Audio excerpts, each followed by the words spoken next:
यस्याभवद्भक्तजनार्तिहन्तुः पितृत्वमन्येषु अविचार्यतूर्णं स्तम्भे अवतारः तमनन्यलभ्यं लक्ष्मीनृसिंहं शरणं प्रपद्ये। श्रीमान् वेङ्कटनाथार्यः कवितार्किककेसरी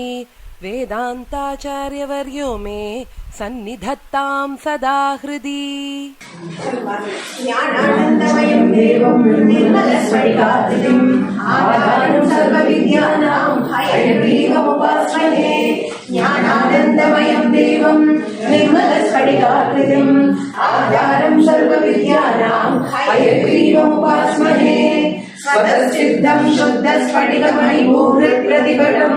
सुधासक्तिचीभिर्युधिविरपदादत्रकुवणम् अनन्तैस्त्रय्यन्तैरनुविहितहेशाहलहलम् अदाशेषावद्यं हयवदनमीडीमहिमः समाहारसाम्नां प्रतिपदमृषां धामयजुषां लयप्रद्यूहानां नगरविरतेर्गोतजलदे कदाकर्षुभ्यत्कलककुलकोलाहलपवम् हरत्वन्तर्गानं हयवदनीशाहलहलः राजीसन्ध्या राजिदन्तर्निशायाः रञ्जादृष्टे रञ्जनश्रीरपूर्वा वक्त्री वेदान् वादिमे वाजिवक्त्रा वागीशाख्या वासुदेवस्य मूर्तिः विशुद्धविज्ञानघनस्वरूपं विज्ञानविश्राणभक्तदीक्षं दयानिधिं देहभृतां शरण्यं देवं हयग्रीवमहं प्रपद्ये। अपौरुषेयैरविवाप्रपञ्चैः अद्यापि ते भूतिमदृष्टवानां सुवर्णहं मुग्ध इति त्वयैव कारुण्यतो नाथकटाक्षणीयः दाक्षिण्यरम्या ईशस्य मूर्तिः देवी सरोजासनधर्मपत्नी व्यासादयोऽपि व्यपदेश्यवाचः स्फुरन्ति सर्वे तव शक्तिलेशैः मन्दोपविश्यन्नियतं विरिञ्चो वाचां विदेवाञ्चितपाकदेशः दैत्यावनीतान्तयैव भूयोऽपि अद्यापयिष्यो निगमान्न चेत्त्वं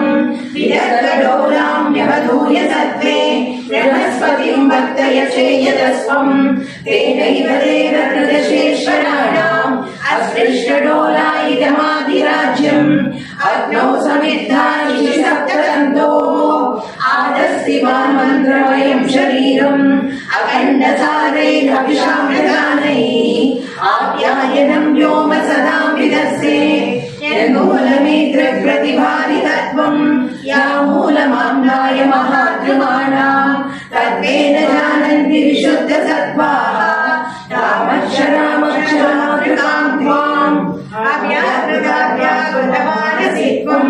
नामानि रूपाणि च यानि पूर्वं शंसन्ति तेषां क्षरमाप्रदिष्टां वागीश्वरत्वां खलु पञ्चवाचः मुक्तेन्दुनिष्यन्दविलोभनीयां मूर्तिं तवानन्दसुधारसोऽस्मिं विवस्वितश्चेतसि भावयन्ते वेदामुदारामिव दुःखसिन्धोः मनोगतं पश्यति यः सदा त्वां मनीषिणां मानसराजहंसं स्वयं पुरो भावविवादवाचः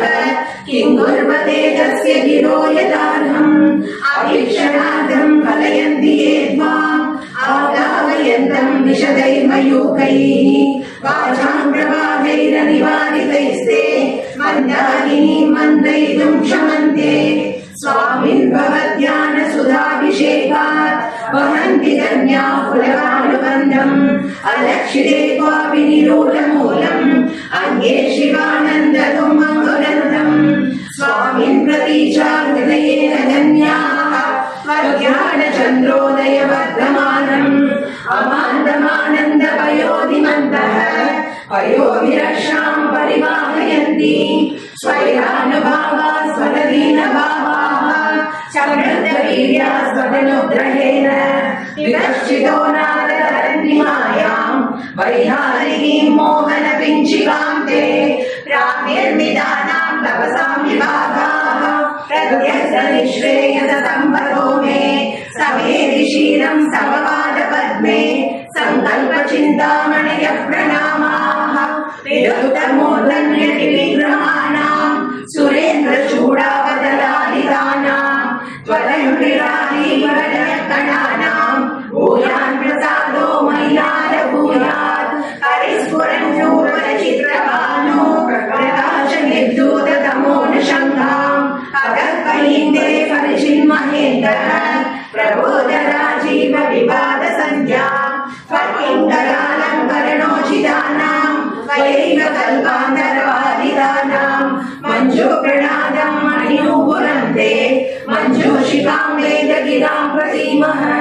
సంచింతయామి ప్రతిపాదశాస్త్రాన్ సందుక్షయంతం సమయప్రదీపాన్ విజ్ఞానకల్పద్రుమపల్లభావం వ్యాఖ్యానముద్రా మధురం గదంతే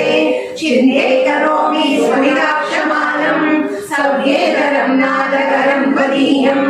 జ్ఞానామృతోదంచనలం పటానాం లీలాదలీయంత్ర విభాషితానాం ప్రబోధ సింధోరరుణై ప్రకాశైః ప్రవాళ సంఘాతమివోద్వహంతం విభావయే దేవ సపుస్తకం తే పావం కరం దక్షిణమాశ్రితానాం తమాంసి విద్వా విశదైర్మయూకైః సంప్రీణయంతం విశశ్రఘోరాన్ నిశామయే త్వాం నవకుండలీకే శరద్గణే చంద్రమివ స్ఫురంతం దిశन्तు మే దేవ సదా కలీయాః దయాతరంగానుశరాకటాక్షాః శ్రోత్రేషు పుంసామృతం శరంతి సరస్వతీం సంశ్రితకామధేనుం విశేష విద్వానిషదేషు నాద విదగ్ధగోష్ఠీ సమరాంగణేషు జిగీషతో మే కవితాకికేంద్రాన్ జిహ్వాగ్రసింహాసనమభ్యుపేయాః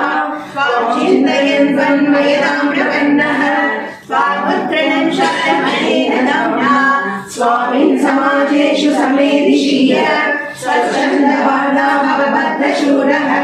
నానానిదానామగదికలానాం న చావిదీర్దేషు కృతావతారः ధ్రువం జవానాథ పరిగ్రహాయ నవం నవం పాత్రమహం దయాయాः అహం పనీయాన్యపనీనివేदैः అలంకృషీరన్ హృదయం మదీయం శంకాకలంకా వడమోజ్వలాని తత్వాని సంయంచితమప్రసాదాత్ వ్యాఖ్యాముద్రాం కరసరసిజై పుస్తకం శంఖచక్రే బిభ్రద్భిన్న స్ఫటిక రుచిరే పుండరీకే నిషణ్ణః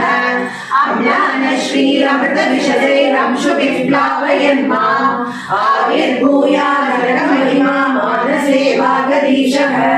వ్యాఖ్యాముద్రాం కరసరసిజై పుస్తకం శంఖచక్రే బిభ్రద్భిన్న స్ఫటిక రుచిరే పుండరీకే నిషణ్ణః అమ్లాన శ్రీరమృత విశదైరంశు విప్లావయన్మా ఆవిర్భూయాదరమహిమా మానసే వాగదీశः ఆగర్ధ సిద్ధి హేతోః పడద హయగ్రీవ సంస్కృతిం భక్త్యా కవితాకేసరినా వేంకటనాథేన విరచితామేతాం ఆగర్ధ సిద్ధి హేతోః పడద హయగ్రీవ సంస్కృతిం భక్త్యా కవితాకేసరినా వేంకటనాథేన విరచితామేతాం. కవితార్కిక సింహాయ కళ్యాణ గుణశాలినే శ్రీమతే వెంకటేశాయ వేదాంత గురవే నమః.